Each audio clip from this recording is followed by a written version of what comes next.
Hello and welcome to our webinar tonight on anxiety, confidence, and self-esteem. My name is Dr. Michelle Dougherty over at Lifetime Health and Wellness. And as a pediatric and prenatal chiropractor, you wouldn't think that anxiety and these types of issues would ever pop up in our type of practice. But what tends to be at stake when we're talking about anxiety is that when it settles in at a young age, it starts to just spiral as we go through different growth stages. And what's going to be anxiety for a 6 and 7-year-old is going to be different than a high schooler and someone in their 20s or 30s as they're trying to conceive. So it can become a pattern that's hard to get out of. But I really want to introduce a guest who has a great set of lens on this very topic. Hi everyone, my name is Jennifer Gawlik. I'm one of the co-owners and psychotherapists at The Centered Life. I'm excited to be here today with Dr. Michelle and talk to you all about these important topics because it is what is happening in our world currently, and if we could do something about this now, we can definitely help our youth to help themselves. So thank you so much for having me. Yeah, I think this will be fun.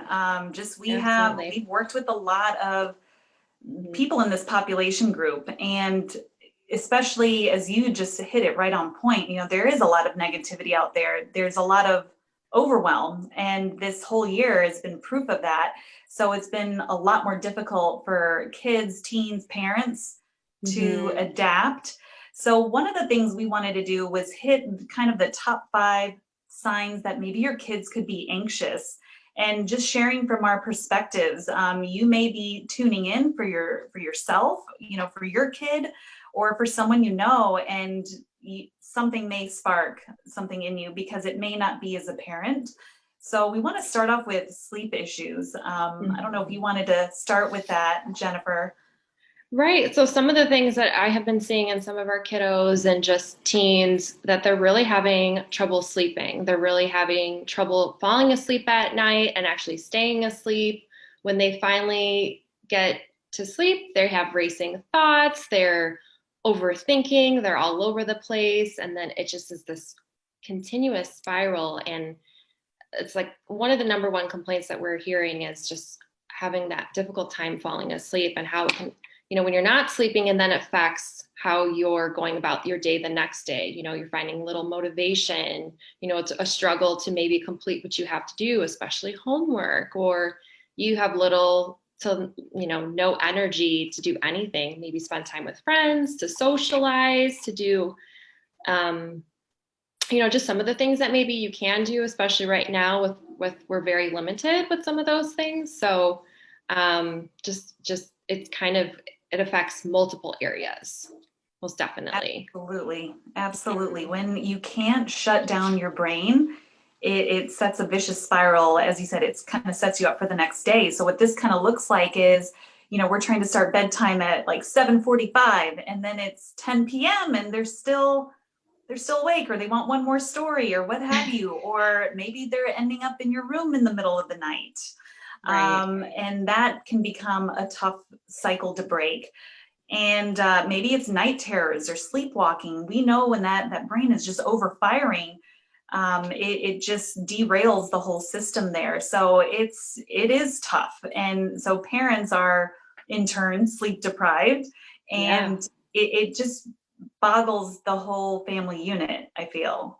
Absolutely. Yes. Because if your child's not sleeping, there's a good chance that you're probably not sleeping. And so the energy is affected all around, and it translates into just feeling more anxious and sad and affecting everything. So, yes. Absolutely. We have even just motivation. Well, you kind of set that up, just what the next day brings. If we're not getting good sleep, then you're not recharging your batteries. Right.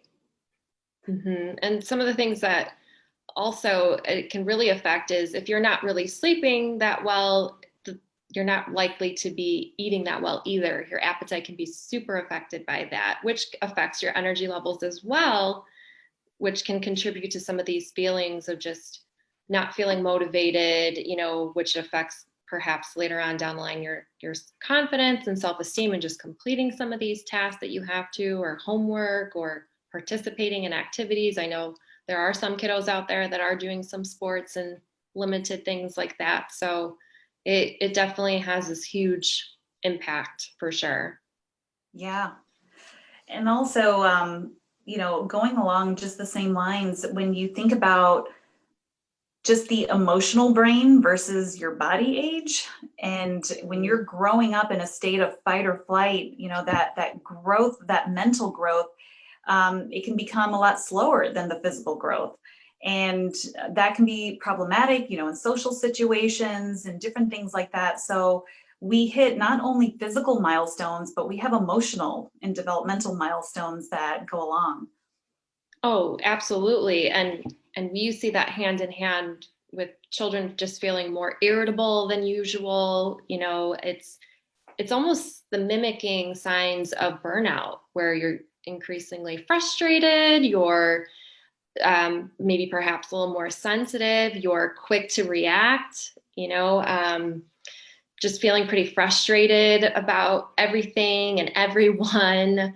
Kind of going back to some of these racing thoughts, just overthinking, it just translates into this constant stress where you're on overload and feeling overwhelmed and not really sure where to begin, right? When we're overwhelmed, we feel like we need to do everything all at once. And that's hard to, break that. It's hard to figure out, where do I start? Where do I begin? So it's something that we definitely have been seeing a lot of. Yeah, it's tough. And I think as parents, when they're seeing that in their own kids, they feel helpless. They're putting on that burden on themselves too, because they want to help their kids navigate this, and it becomes difficult on both ends. So it's not just happening to the child, it's happening to the entire family. And when we see these instability of emotions, and like you were saying, just like the reactions are overboard, for little things, we know everyone responds to stress differently. And I mean, you would be the best to comment on that, because I'm sure you see that. I'm sure that's a common challenge for parents. Oh, absolutely. And it's hard because we have to have realistic expectations too, for ourselves and for our kids. Good enough is good enough, and it's okay to have that, mentality, that and to help our kids just understand that this is where we're at right now, or this is what's going on, and to help themselves with that. Because if we're hard on ourselves, our kids pick up on that energy, and then they're hard on themselves. Yeah. And so that emotional energy is so just contagious. That's the best word that I can use to describe. So if you're being self-critical, they're definitely going to be very self-critical too, so it definitely goes hand in hand, 100%. I wanted to touch on some of our teens. We see it probably more often in girls than boys, but obviously boys get anxious too. But like the type A students, the ones that beat themselves up if they don't get that A, or if they don't score a soccer goal, at the next game, that negative self-talk, just the crazy high standards, because they don't understand that done beats perfect, Yes, exactly. And it's the cycle that continues, and it often is just this huge self pressure to perform and excel well, and make sure they're on top of things, and if not, then they're not doing the best job. Or why am I getting an A minus? I could be getting an A or an A plus. And so it's very much a lot of pressure, constant high state of anxiety, which I'm sure you see a lot of, Dr. Michelle, with just this fight or flight response. You're constantly, it's so hard to just calm down and get back to baseline. Absolutely, because we know that can morph into OCD tendencies. One thing that we've seen in our practice is even just like facial tics. So tics are starting to happen because all of this energy, it has nowhere to go. And now, even in a state of remote learning, you know, you have kids that are just like bebopping all over the place. They can't be still, you know, they're drawing attention to themselves. They're getting in trouble. And it's a lot of wound up energy and it has nowhere to go. Yes, it has nowhere to go. And I know parents are challenged with what do we do without so many limitations in place. So we'll definitely talk about some tips and tools in a little bit, just to kind of help parents, and not only help parents with your children, but with yourself as well, to kind of just figure out some of those things, because it is very challenging right now. For sure, for sure. So another sign. So if moms and dads, if your kids have been complaining of frequent stomach aches, I mean, it's one thing to have butterflies in your stomach when you're in an unfamiliar situation, but if it's to the point where you feel like they're gonna vomit, or they're constantly talking about that, most of us have heard of the gut brain connection, and that's because stress starts up here, and by the time it gets down there, that connection is through the vagus nerve. You know, not anything we need to go specifically into, but I mean, it connects from the cranial vault all the way into the actual gut. So that oftentimes is a sign of anxiety. And that's tying in, you know, your nervous system, your gastrointestinal system, and we know the majority of your immune system is in the gut. So as we continue to have that stress, it starts to break down those defenses and it becomes a lot more difficult to be resilient. Change in weather, we're going remote, we're not going remote, elections, the pandemic, the whole deal, it becomes harder to adapt. And that's really one of the definitions of health. Yes, definitely.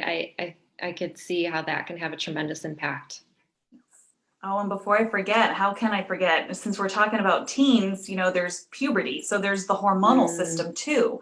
So we know that from the time they're in like junior high and you fast forward, you know, a good 10 years, if your body has been pumping out all this cortisol, we need it to survive, but in small doses. You're expected to go into stress mode and then go right back to calm mode. So if you're riding up here for years and decades, you can imagine it's going to affect the cascade of hormones that's even responsible for our fertility. And so we're seeing fertility challenges because we're in such a stressed out society, and it's been building over time. Yes. Wow. And it just impacts how you choose to respond to things, right? You know, instead of responding, we choose to react. You know, if somebody, we kind of have that hypervigilance, or just, you know, what's this about, or question ourselves or question others, those kinds of things like that can really continue to play along with that anxiety that has just trailed on from early youth to continuing into adulthood.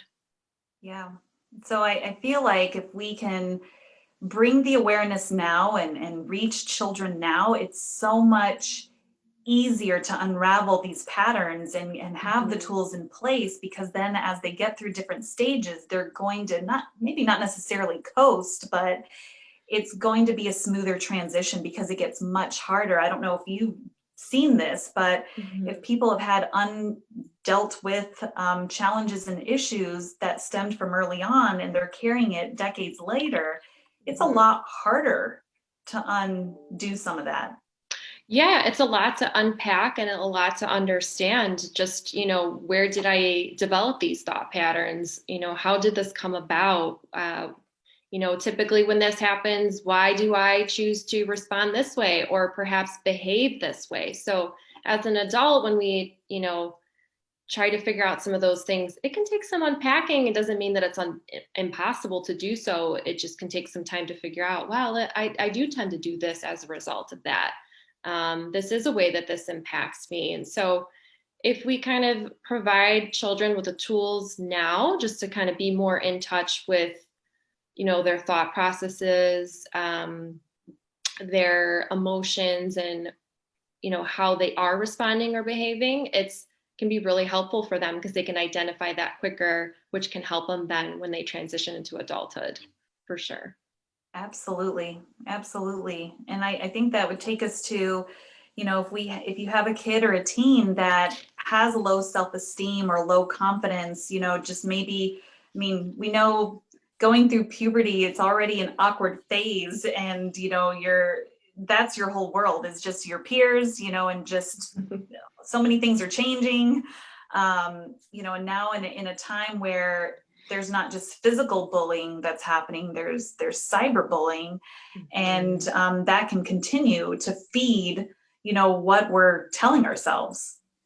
Oh, absolutely. And if we're constantly inundated with that, it's hard to break away. And then that we feel that becomes our reality. So, challenging our teens to really challenge their thoughts is pivotal, to help them break through some of these negative thought patterns, and work on some of these confidence and self-esteem issues can be a tremendous help for them to just gain a better lens and a sense of self, and to understand themselves too. Most definitely, especially during adolescence. Yeah. We often wonder, how do we get through that? It's like, it's great that we did, but some of us would not want to revisit that again, but. Oh, without a doubt. No, I would never want to go back to that time frame. Kudos to all the teens out there. It is, I think, especially right now, the most impacted, and this is just our personal belief at the Centered Life, is that our youth is being tremendously impacted. Their world has been turned upside down. There's so many changes. Everything is remote. All the fun activities that, teens and college students look forward to aren't there. We don't have prom, we don't have homecoming, or just some of the sports and activities. It's so different. And so I think they're having a very difficult time just adjusting, and I don't blame them. It's very difficult right now. Yeah. But the good news is there are tools, and we're going to be getting to that in just a moment.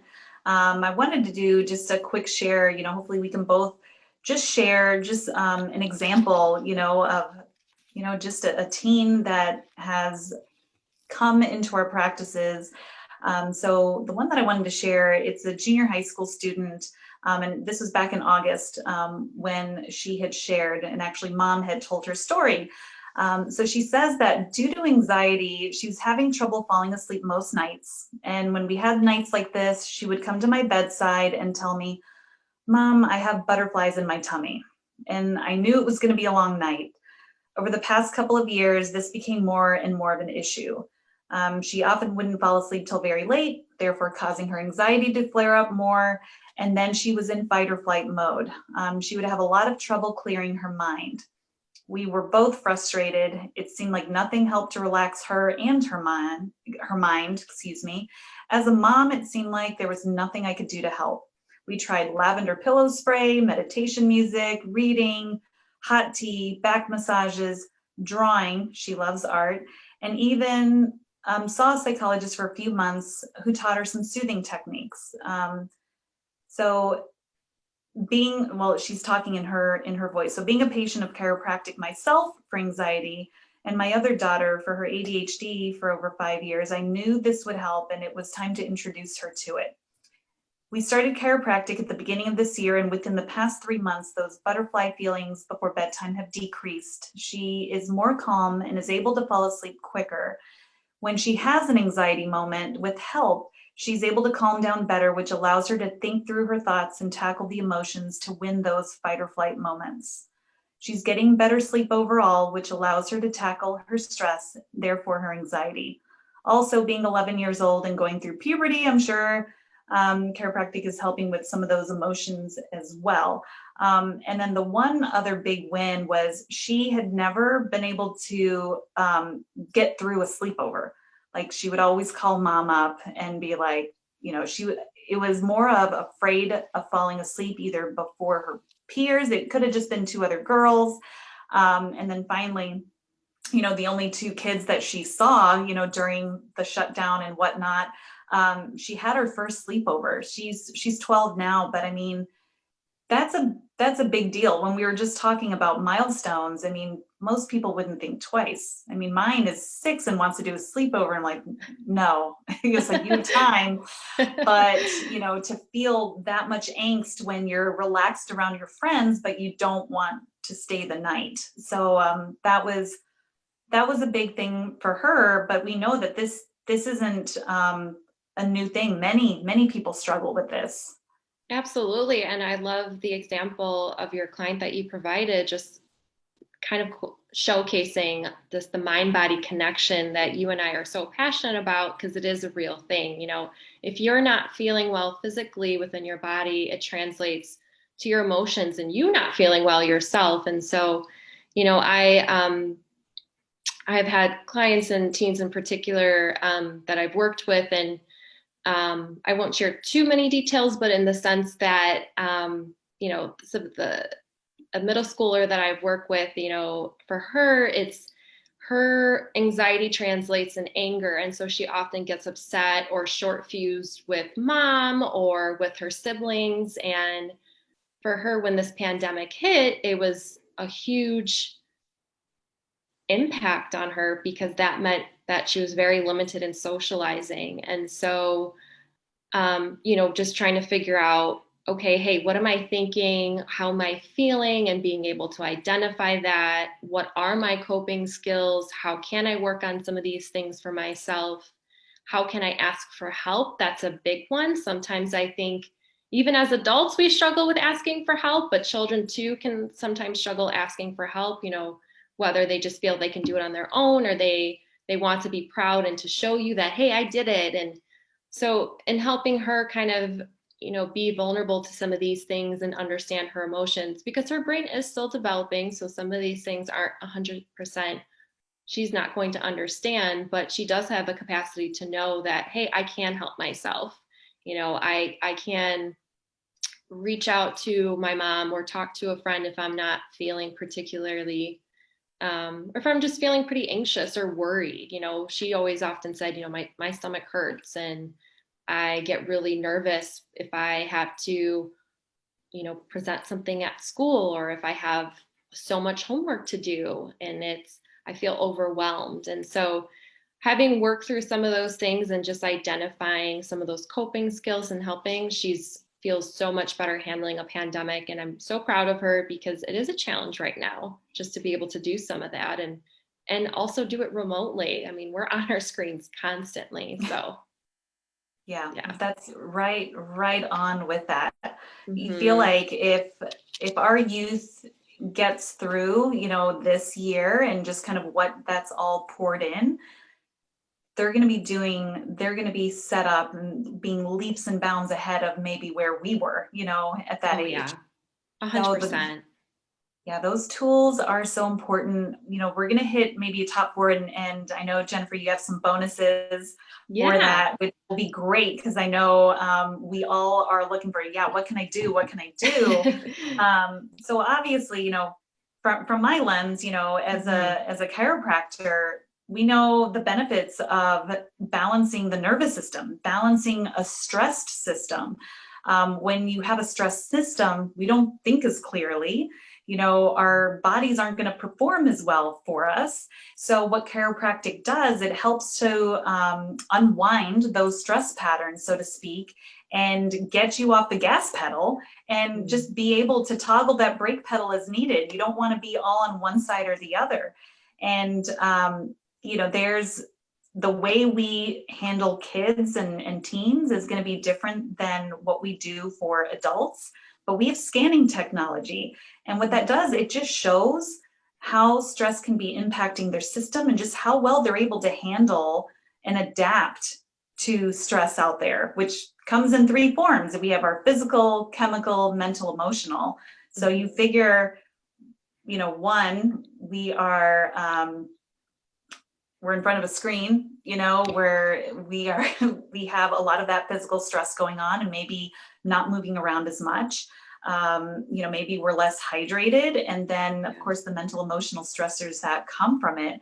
So really, the goal is we want kids to be excited about their lives. So that would be one big tool is just getting that nervous system balanced by just starting with getting scanned. What else do we have? Well, I was going to say, with the winter coming, our bodies naturally slow down, with reduced temperatures. And even though that's happening, our kids still have the same emotional needs. They're going to still need the same activity, the same connection. And with reduced social contact with their friends, they're going to be relying on us for that more and more. So that's something to keep in mind. And often a question that I get asked is, so how do we as parents cope? How do parents cope with that, and how do they help their children cope with that? And the biggest, first and foremost thing that I will say is self-care, and it's something that we preach incessantly at The Centered Life. And I will just say, like, you cannot pour from an empty cup. And the analogy that I love to give is when you're on an airplane and right before takeoff, when the flight attendant? Yes, thank you. The flight attendant goes over the instructions before the takeoff, the safety instructions. What do they say? When the air cabin pressure, in the event if it does lose pressure, the oxygen mask will come down, and they instruct you to always put yours on first and then help the person next to you, whether it be your child or someone that is struggling to put their oxygen mask on. And the reason being is, obviously, if you're helping the person next to you put their mask on first and you lose oxygen in the process, well, then both of you will lose oxygen.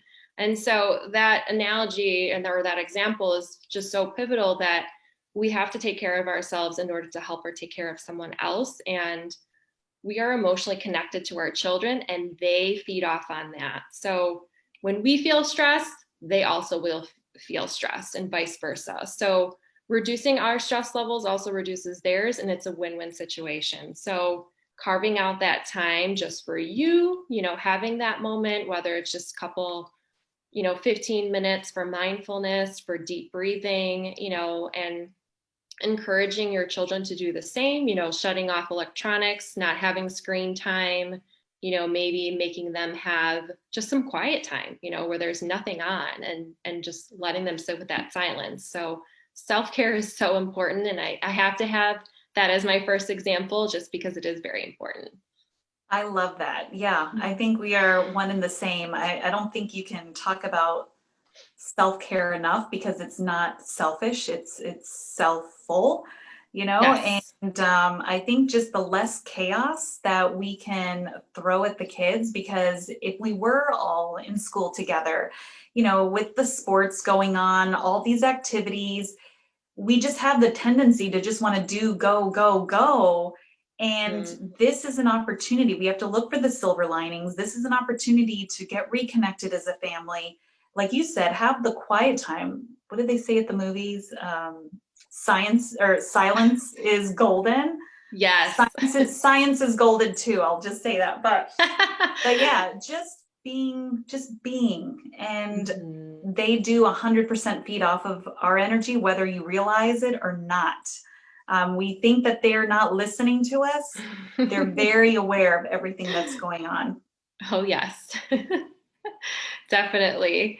Another thing I'll add is, parents, I think it's very healthy to set realistic expectations for yourself. Good enough is good enough, and, prioritize what's urgent, and other things can, if they don't need to get done today, it's okay if they get done the next day. It's not the end of the world. I know it may feel like it, but at the end of the day, we also have to think about our emotional and mental health as well. And so if we can kind of give ourselves a little bit of leeway, or just put some of that pressure off of ourselves, it can make a big difference for the next day. And also for your kids too. If they see that you're doing everything and anything, they might feel the internal pressure to do so as well. So it's kind of setting up that model and that example to do so for your children. Yes. Oh, these are great. We got to keep them coming for them. How about creating routines? Because we know the stressed out kids, like if they don't know what's coming around the corner and they don't know what to expect, like it could be, hey, I'm going to pick you up after practice at 5 o'clock, and it's like 5:15. That can completely just knock everything out of balance, so to speak. So routines are going to be good, especially as we're getting into the holidays. But, you know, I'm sure you've been able to help people with how they should be doing that. Yeah, I often like to say pre-pandemic, your routine probably looked very differently. And that was what it was, right? And now we have a very different set of routine. And I think that it's important for parents to and children to incorporate some of what they can from their routine beforehand. You know, keeping up with the bedtime, keeping up with getting up around the same time every day, you know, making sure that you have breakfast, anticipating maybe going over what the plan or what the day might look like, you know, for the next day. Not to say that it has to be super structured, but just so kids know that, oh, I have, you know, this going on, or I have this test due, or, you know, I have, we are going to be visiting, you know, family, you know, to be aware. So these kinds of things so that they do know, so it's not a surprise, you know, they're also included in on that.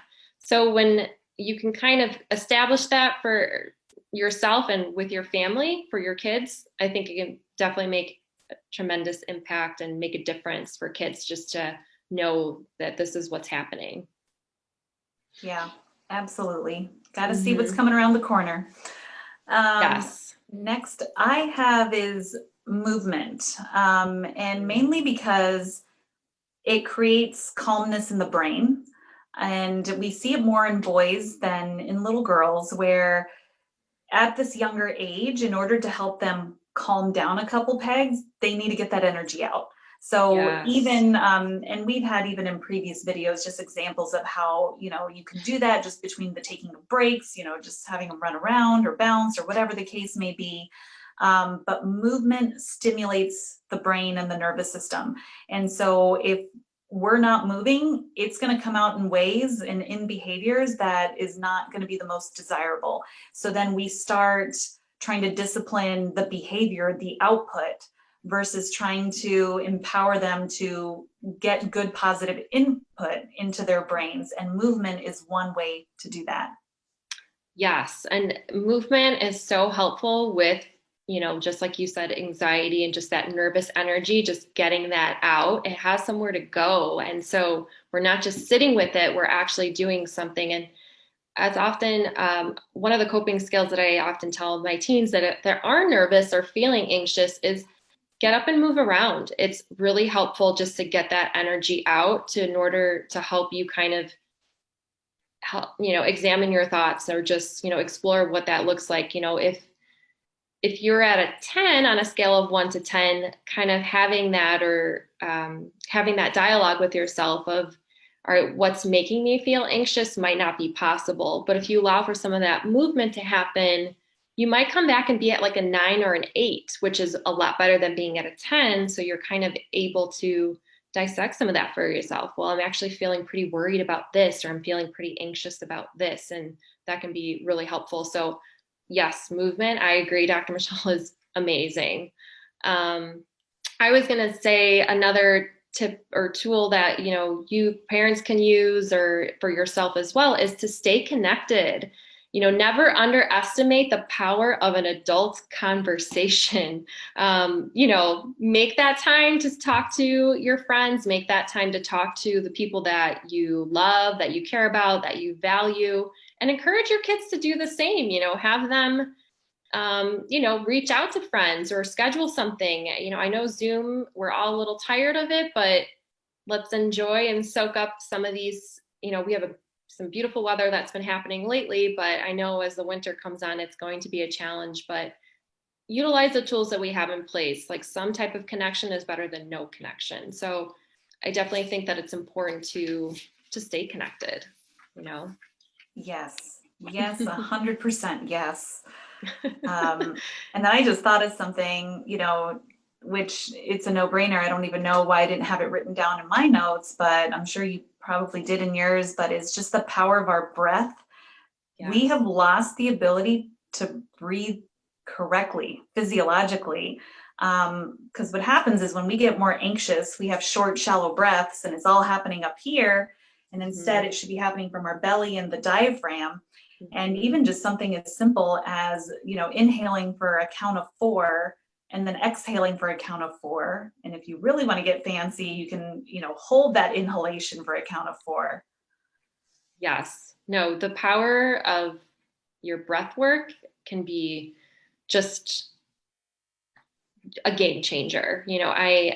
How often do we really focus on our breath? Not often at all. So allowing ourselves that moment, even if it is 2 minutes, can be enough for you to just feel a little bit more calmer and be able to focus on what it is that you have on hand, whether that's a pressing deadline or it's a homework assignment for a child, or maybe just completing making dinner for the night, whatever it may be. Breath and focusing on your breath is very important.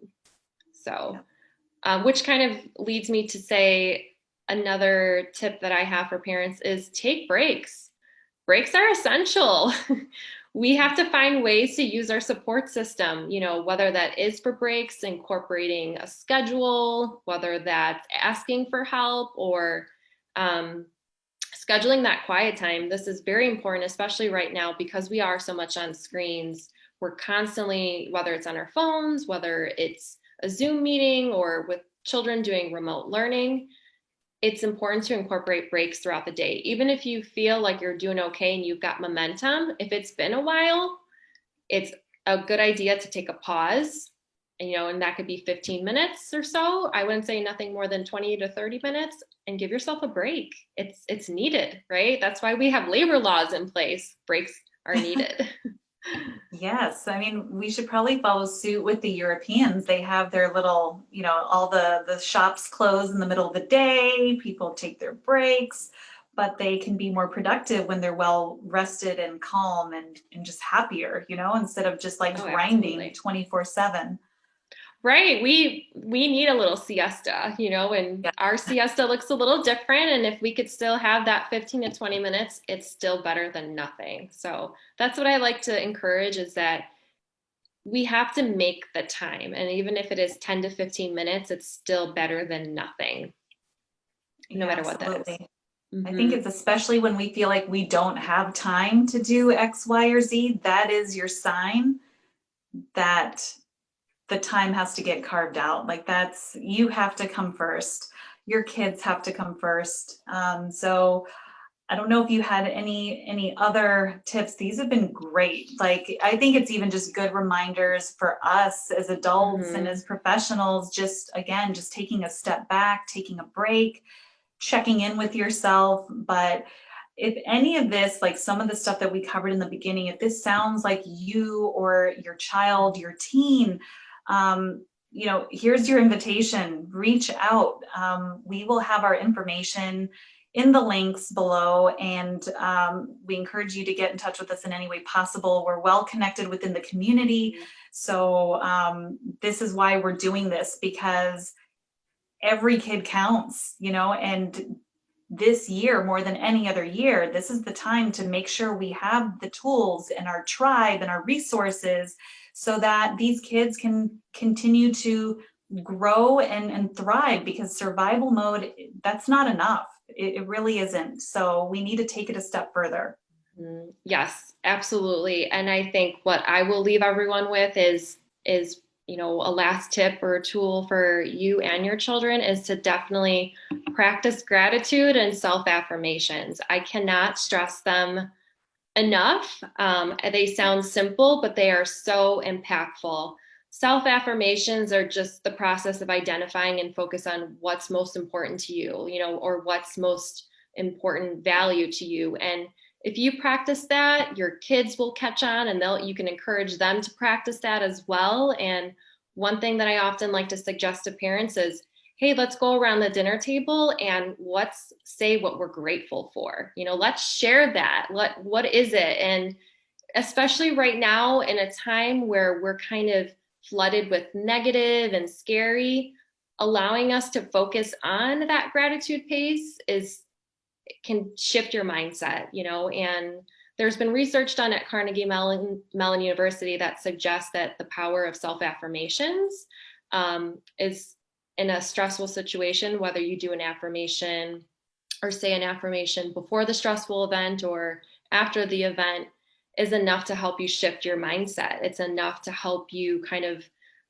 focus on making a decision in a stressful time, helps you kind of reframe some of these negative thoughts, or, reprogram the subconscious mind. So I cannot stress enough just using self-affirmations and practicing gratitude, and, having that be a part of your day. Again, these things don't need to take up the whole day. It's something that you can do for 5 to 10 minutes, and it's a great family activity. It's a great bonding activity. It's something to help your kids see the positive in maybe a negative situation, or just to start out the day or end the night, on a good note. So that's well said. And I think just even the timing, what you mentioned about just sitting around the dinner table, if we're all stressed out running around with our heads cut off, like no one, that maybe that's not the situation, but you can make it the situation.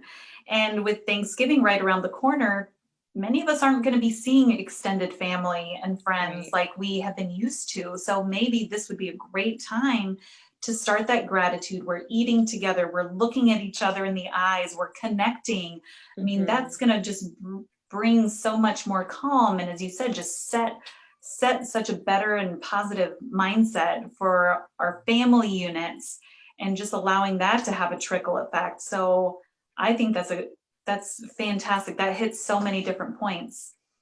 Yeah, and attitude is contagious. If we can kind of model that for ourselves, or start that, we can definitely model that for our children. And it's definitely a way to connect and to feel more just a part of each other, have that sense of family community, sharing some of these things together. So I definitely think that it's doable. It's something that we all can practice, and it's simple, so why not, especially during a time like this.